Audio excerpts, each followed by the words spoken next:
Third ইয়ারে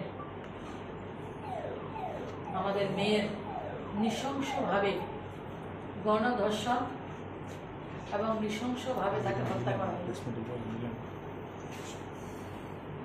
তাছাড়া গত 12 তারিখ পঞ্চায়েত নির্বাচনের রেজাল্ট ছিল।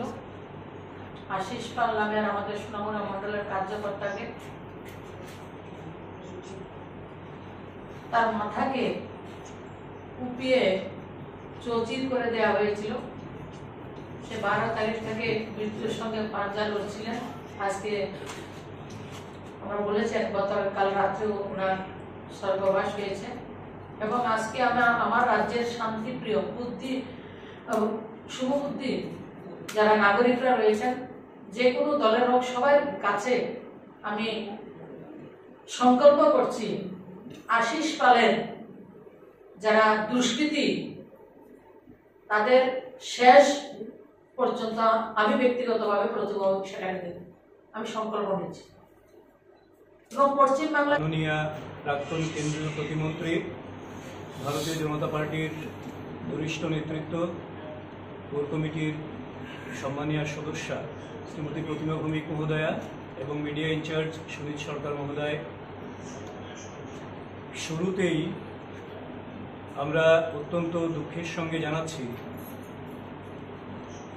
সোনামুড়া মণ্ডলের আমাদের অত্যন্ত গুরুত্বপূর্ণ একজন কার্যকর্তা আশিস পাল মহোদয়, যিনি পঞ্চায়েত নির্বাচনের গণনার দিন 12ই আগস্ট সেই গণনা কেন্দ্রের বাইরে সিপিএমের হারমাদ বাহিনীর সম্মিলিত আক্রমণে আহত হয়েছিলেন।